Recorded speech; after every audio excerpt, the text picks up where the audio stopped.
Theo holds a PhD in finance. He has M.Sc in development economics from the University of Port Harcourt, River State. He has an MBA in business admin from the Enugu State University of Science and Technology. He's a fellow of the Institute of Chartered Accountants of Nigeria and Institute of Corporate Administrators of Nigeria. He specializes in financial re-engineering, budget and budgetary control, project management, and human resource management. He has over 25 years working experience, which cuts across print media, banking, and upstream oil and gas industry, where he has held management positions. He has attended both local and international courses from prestigious institutions such as the Harvard Business School and the London School of Economics. Now, we have on our website, we have more detailed information on our speakers. So please, Olushola Oni, you will see more details on our speakers on our website, which is www.finance.bk.com. We'll share that again later. Thank you. Dr. Theo, are you able to share your screen? I think you have co-hosting rights.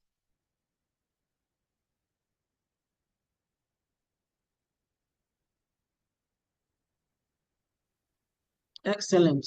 Okay.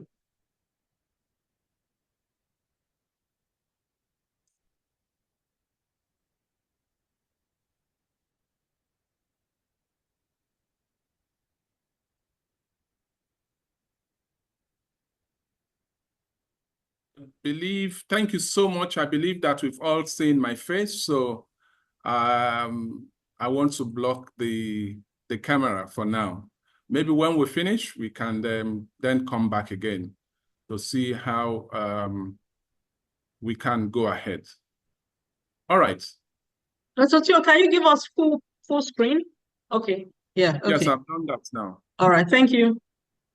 All right. Thank you. Thank you to everyone. Because of time, we will just run quickly. Okay. So these are the things that we would be discussing with time permitting us. We just run through them for the sake of time. I do not need to mention them one after the other because of time.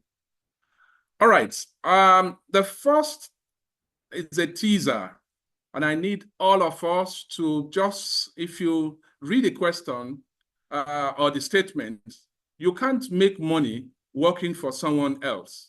Do you agree? If you agree, yes or no, just type yes or no on the chat box quickly. Quickly, just yes, okay, thank you, thank you. You said yes, yes, yes, yes. If you agree with the statement, say yes. If you don't agree, you say no. Unfortunately, we won't have the time to go into that debate to say that you can't make money if you are working for others.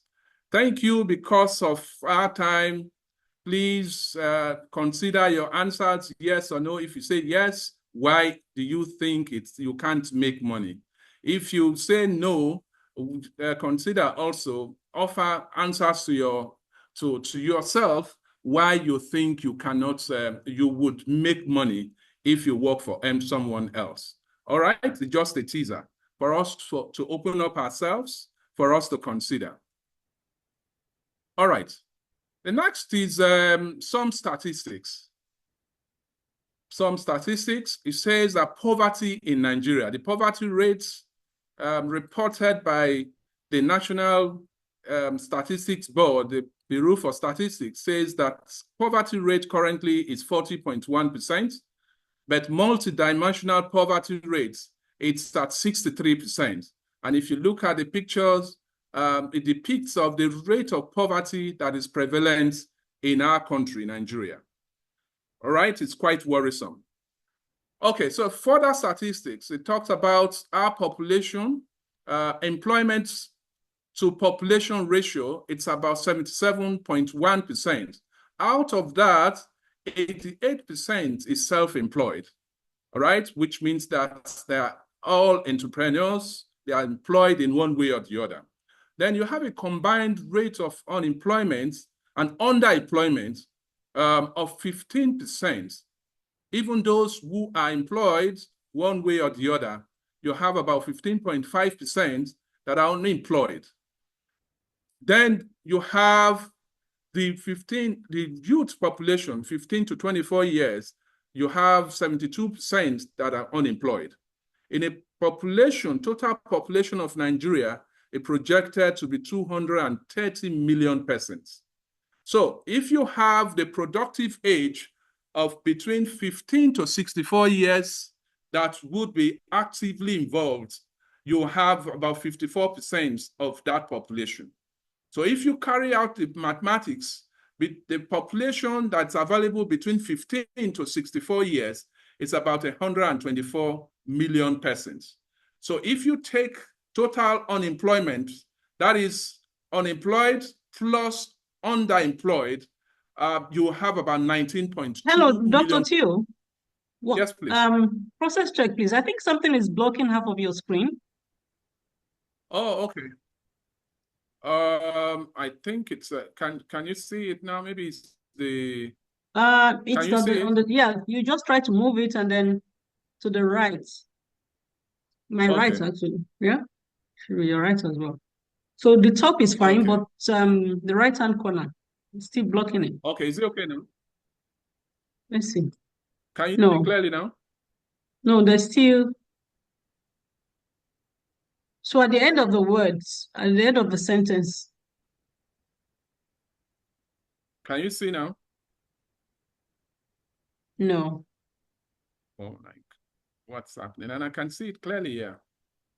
Something must be on your screen. Maybe putting a shadow over it or something. I don't know.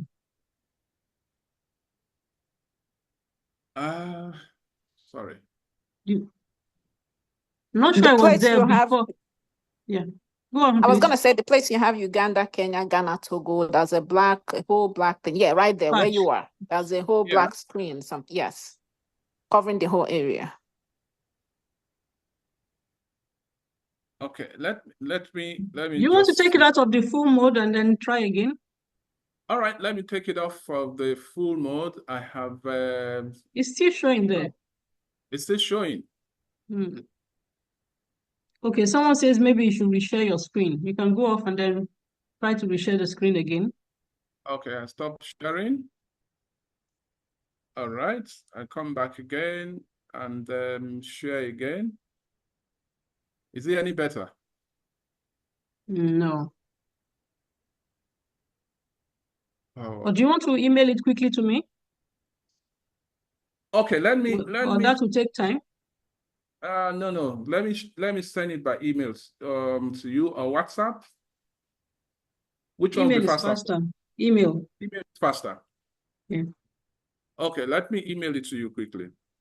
Okay.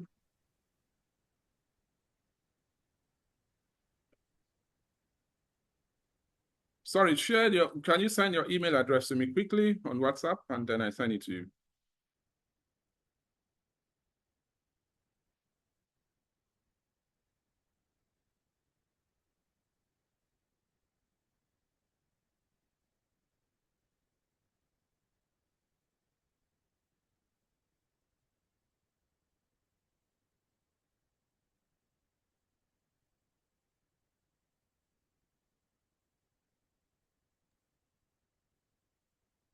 Sorry, folks. I would get it right very soon. Apologies.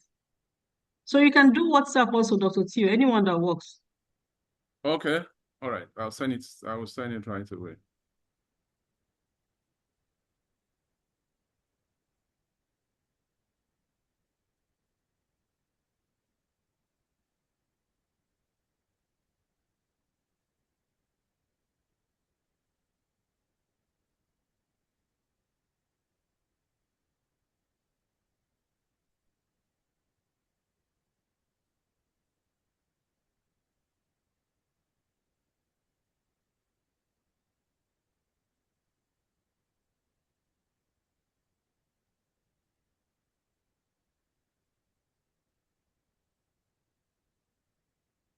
Okay.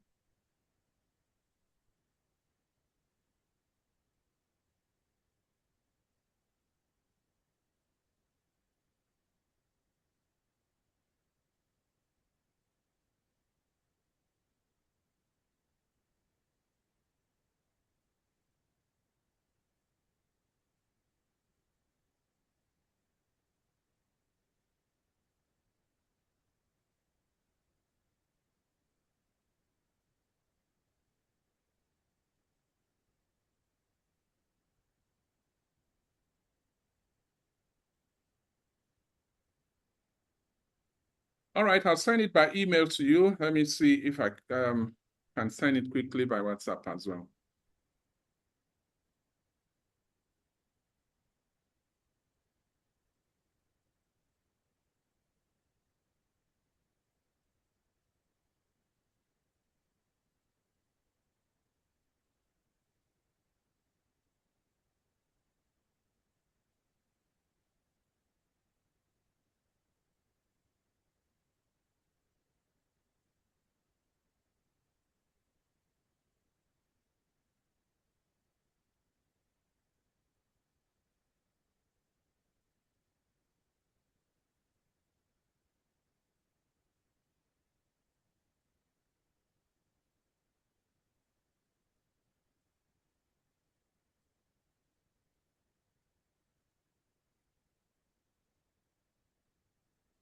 Okay.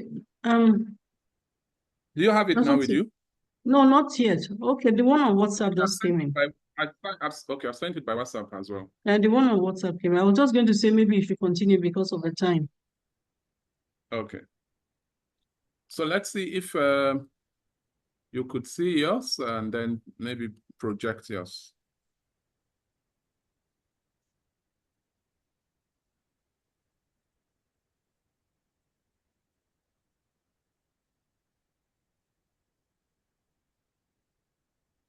Okay. Looks like it's showing fully here. What page were you on? Sorry? Can you see my screen now? Let me see.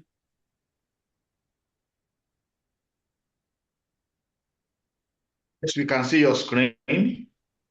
Yeah. I think Dr. Theo, you can just continue from your own device. You're on slide. Go to slide 5 and go to full screen mode. It was on slide 5. It's showing full screen on the one I'm on, and I'm wondering why it's not showing on the projection. So Dr. Theo, just continue. Okay, I'll try and get the. Let me stop mine. Oh, maybe because you're sharing. Yeah. Okay, I think this is yours. Yeah, this is mine. Okay. This is where you were. I think the one that had Uganda. Okay. You were here. Yeah. This is the one that has Uganda is where I was. All right. Okay. Okay, so everybody can see this now? Yes, we can. Mm. All right. So I was just trying to let us know the challenge that we have in our hands, having about this, and this is what is reported, 19.2 million unemployed or underemployed persons. And compared to our African and West African neighbors, it's almost like the population of an entire country, all right, working population of some of the countries. And that's what we have, the challenge that we have. So it's a challenge that we have in our hands. Can we go to the next slide, please? Okay. Calvin Johnson said, a bad economy is a great opportunity. And we cannot say anything less about our economy in Nigeria today. If we say bad, it's an understatement. And so if the economy is bad, then it's a very good opportunity for us to make something good out of it. And only a pessimist sees the difficulty in every opportunity. An optimist sees the opportunity in every difficulty, according to Winston Churchill. So as bad as the economy of Nigeria, and indeed the entire world could be, there are opportunities for us to make something good out of it. And that is the essence of these statements. Next slide, please. So how do we define entrepreneurship? Entrepreneurship is all about what entrepreneurs do. And so what Dr. Theo, I hate to stop you again, but quickly, I think maybe because of the way we started, someone is asking what the topic is.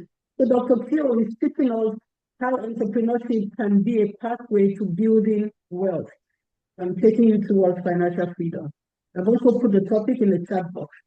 Thank you, sir. Sorry to disrupt your flow. All right, so sorry, because of the way we started. I will just jump in. It's about entrepreneurship and how entrepreneurs could lead to entrepreneurship, could lead to wealth making, building wealth. Okay, and that was why that first teaser, the first teaser came, whether we could actually make money or wealth while working for others. And that was the essence. Sorry about it that we didn't introduce the topic correctly before we delve into the main topic. All right, so entrepreneur is a French word that first appeared in the 1437 dictionary de la langue française. And it refers to a person who is active and achieves something. So for an entrepreneur, you must be active in the achievement of something. So if you don't achieve anything, then it means that you are not considered to be an entrepreneur. The 1755 English Language Dictionary defined an entrepreneur as an adventurer, he who seeks occasion of hazard, he that puts himself in the hands of chance. And quite appropriately, for you to be an entrepreneur, you are putting yourself in the hands of chance, because most likely you do not know the outcome.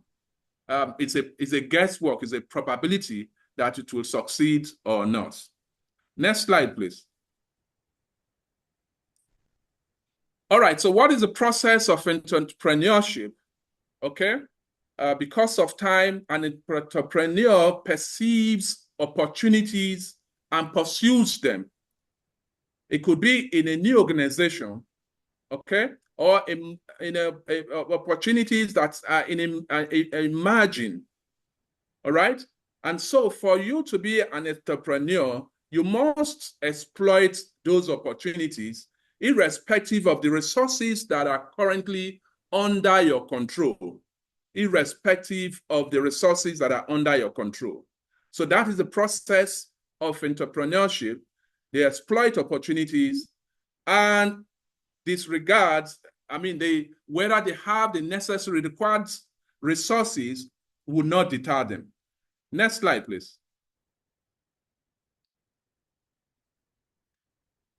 All right, different models of entrepreneurship, and one of them is the great school theory. It is said that an entrepreneur is born with intuitive ability. Some people argue that entrepreneurs are born and not made. I don't know whether you agree with that statement. That entrepreneur, for you to be a successful entrepreneur, you are born and not made. And I've also heard a lot of persons that are not business oriented, no, are not good at business. And that is coming from all of this. What is your own view?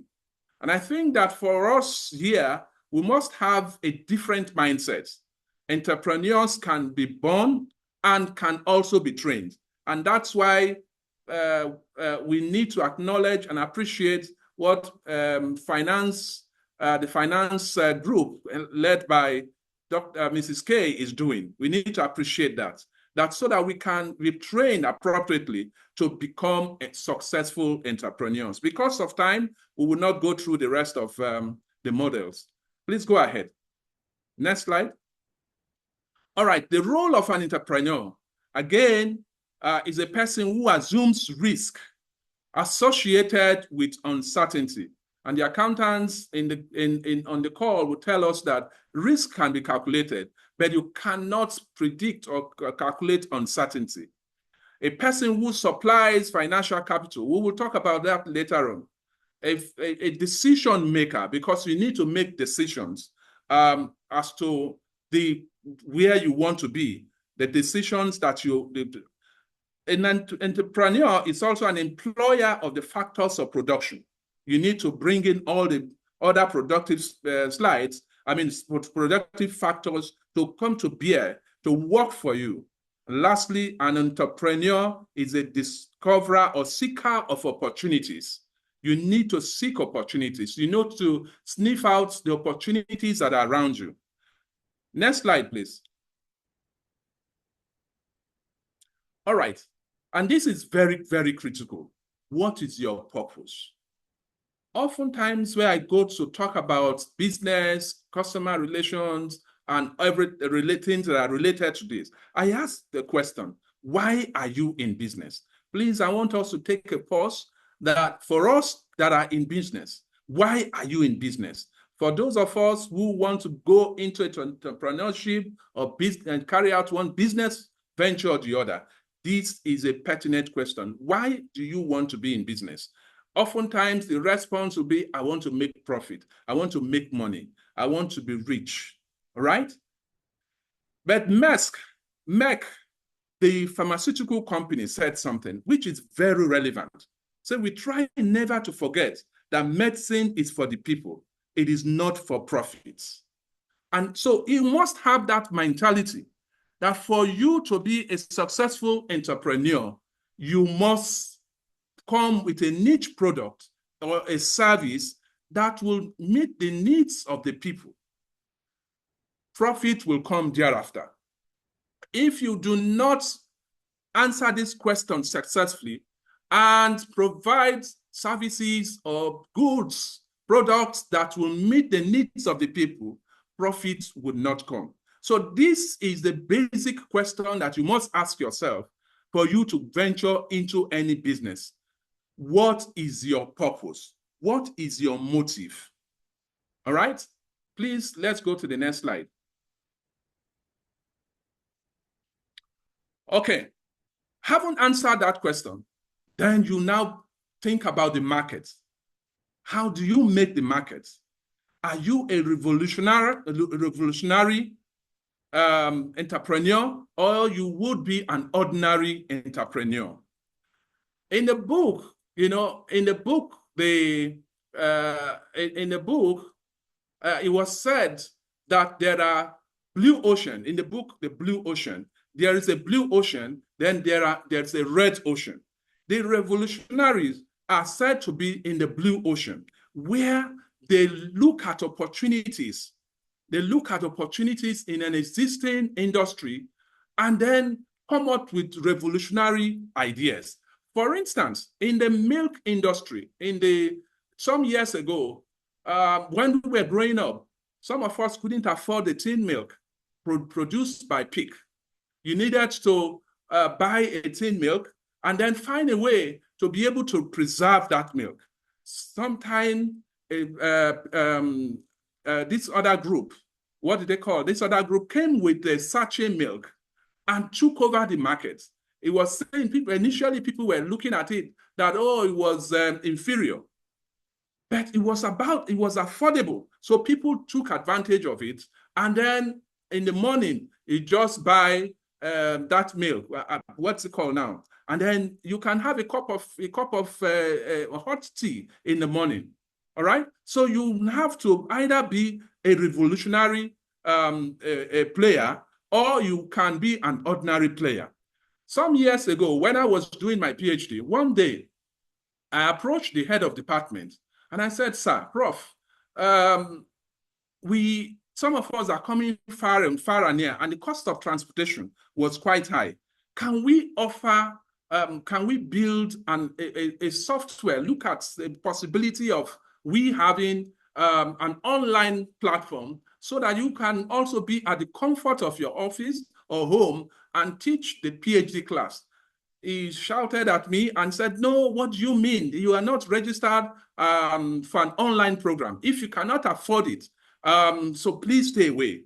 Do not even think about it." A few years after, COVID came. And today, a whole lot of us, I don't know if I'm right, somebody joined this online from Malawi. And it's possible somebody took advantage of this and came up with a revolutionary idea. So how do you look at it? And all of these will now begin to look at your opportunities. What are the opportunities that are valuable to you? Next slide, please. Next slide. So how do you identify the opportunities that are valuable? And the opportunities are gaps in the market. It could be emerging trends, could be consumer behavior or needs, the behavior of consumers or the needs of the consumers. And you can identify the opportunities in your niche market through social changes. What are the demographic changes that are occurring? What is the age bracket of where you are? All right? What are the cultural trends, the health and wellness? Then you look at economic changes, the market disruptions. What is the thing that is disrupting the markets? All right? For instance, today we have crisis with supply of the petroleum product. There could be an opportunity if we look carefully, okay? The economic crisis, the exchange rate is on the rise.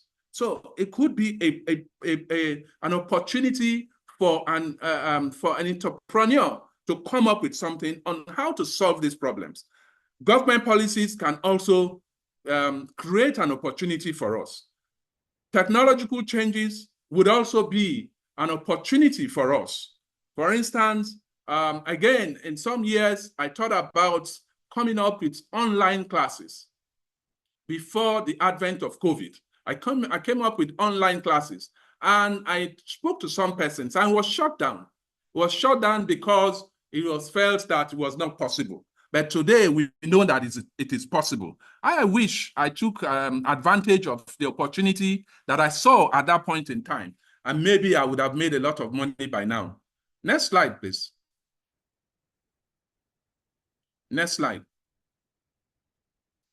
All right, so if you have identified your opportunities, how do you select your opportunities? The opportunity must be clear. There must be clarity. It must also be visible. The feasibility must be there. You must have carried out your feasibility plan and to be sure that what you want to go into has the potentials of making good returns for you. The opportunity you have selected, is it relevant? Is it relevant in today's either fashion or today's economy? I give you an example. Some years ago, I was talking to a family member who wanted to go into business. And I asked the lady, what do you want to do? And said she wants to do plait hair. Fine, it was entrepreneurship. And I said, what kind of hair do you want to do? And she said she will be plaiting with thread. The women on call today, I don't know how many of us use the thread to plait our heads. We are talking about bone straight and all the beautiful hairs that women make.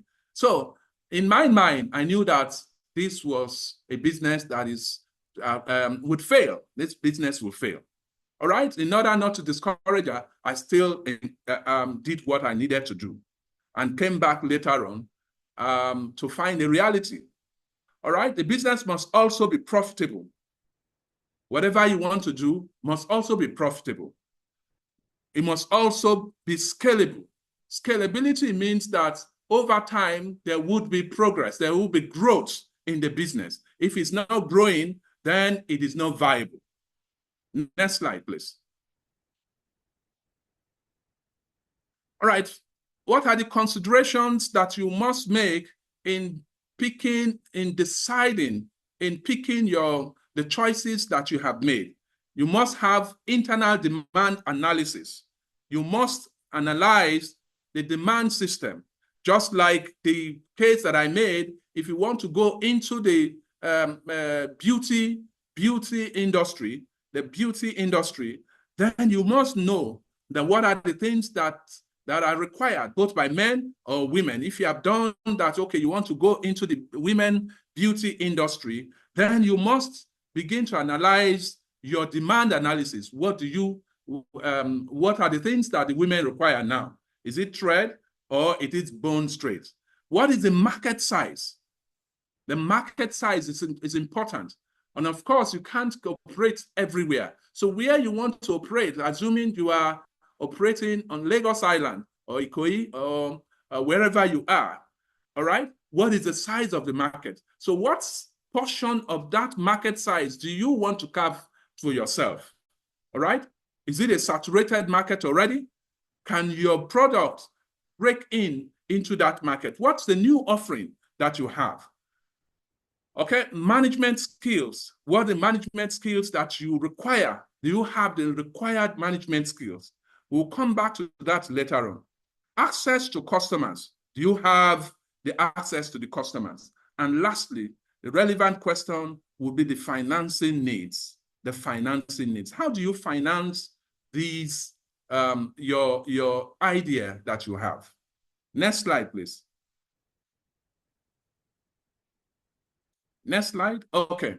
So you're analyzing your business opportunities. In analyzing your business opportunities, you must carry out environmental scanning, right? You must carry out environmental scanning. For instance, what do you want to do?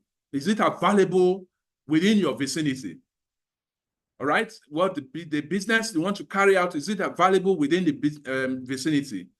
What is special that you want to provide other than the things that are already there? Because if you are providing the already existing services or products, then you are in the red zone. You are in the red zone. It means that you'll be competing actively with those that are already established. So how do you penetrate the market? Okay, so you need to scan it. You also need to do the SWOT analysis. You need to do the SWOT analysis. There's your strengths, your weaknesses, opportunities, and threats that are available within your industry and even internally. Then, of course, you do brainstorming. Brainstorming sometimes could be discouraging, like the case that I told you of my own personal experience. But of course, you have to brainstorm. Talk to people, people that believe in your idea, people that trust you, that you trust as well. Another aspect in analysis is the market research. You carry out market research, which is relevant, related to the environmental scanning as well. And then social monitoring.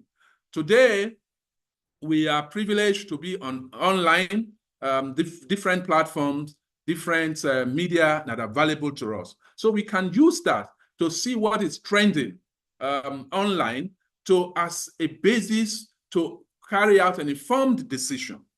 All right? Next slide, please. Next slide, quickly. All right.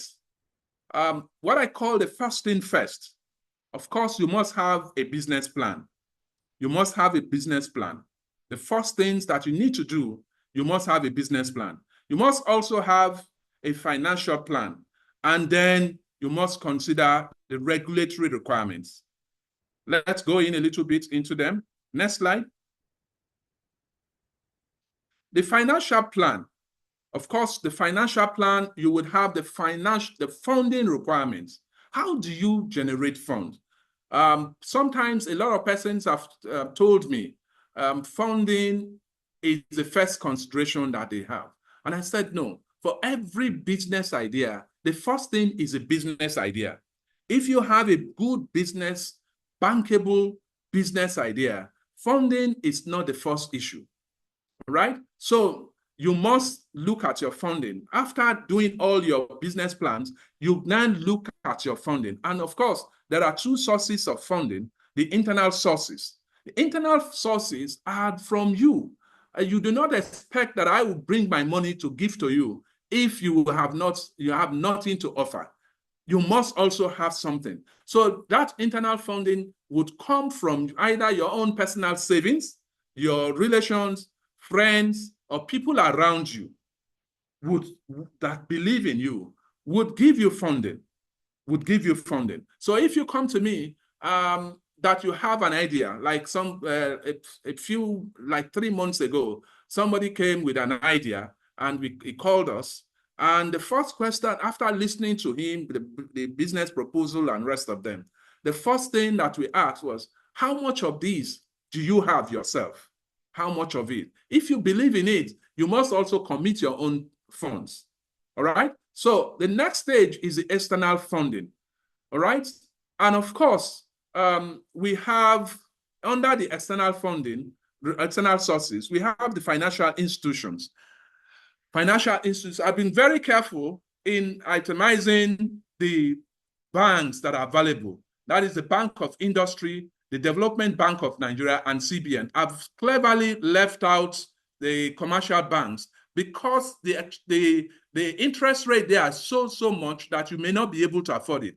And these development agencies, institutions, financial institutions, have an array of different products that can benefit all of everyone.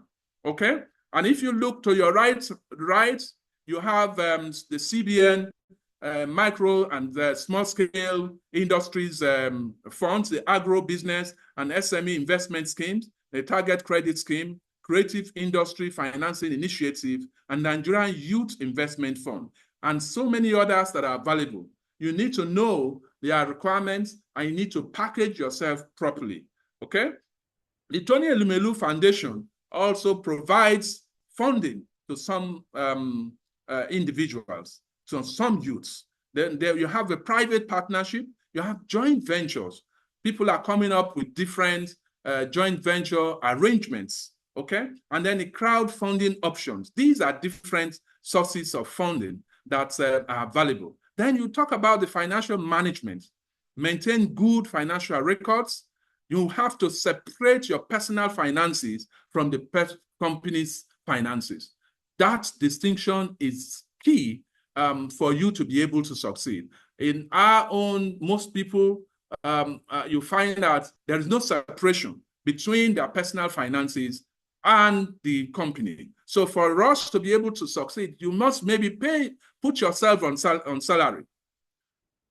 Next slide, please. Next slide, please. The regulatory requirements. Of course, for you to carry out any meaningful business, any business that you need to do, you must be registered with the Corporate Affairs Commission. So you need to recognize their requirements. You need to render annual returns to CAC, and then the registration with regulatory bodies, different regulatory bodies. And of course, so particularly at this time, the taxes are key in what we do. So you must pay your taxes. You must pay your taxes. Next slide, please. All right. The three persons that you require for you to succeed in your entrepreneurship journey.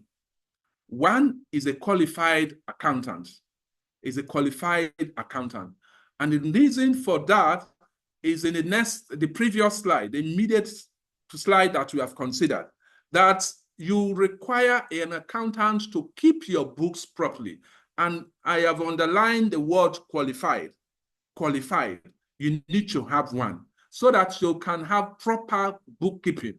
If you don't have the proper bookkeeping, if you don't keep your records, then even the funding for you to be able to grow, you will not be able to have them because these financing institutions will require those records. Those records. The next that you require is a qualified lawyer. I don't know whether there is a lawyer that's not qualified. Everybody who calls himself a lawyer has been called to the Nigerian bar or the bar end somewhere. So, but you need a lawyer to be able to guide you in the regulatory requirements and sometimes even on issues about registration and the rest of them. And in the process, there could also be litigations. So you need a lawyer to guide you. Lastly, very important, is a mentor who has passed through the process, who knows the road, who understands the road, who believes in you and can speak to you, can advise you creditably. So you need a combination of these three. And if you are an entrepreneur and you don't have any of these three, then I advise that you should have them. Next slide. All right, that is the brief presentation that we have. That's the brief presentation that we have. I'm sorry that we didn't have enough time to go through them. Now, if you are able to put all of this together, then you are on the road to making wealth. Thank you so much. God bless us. Over to you, Dr. Thank you so much. Yes, thank you so much, Dr. Theo. As usual, in a few minutes, you've been able to sensitize the participants on what they need to pay attention to if we want to build wealth through entrepreneurship.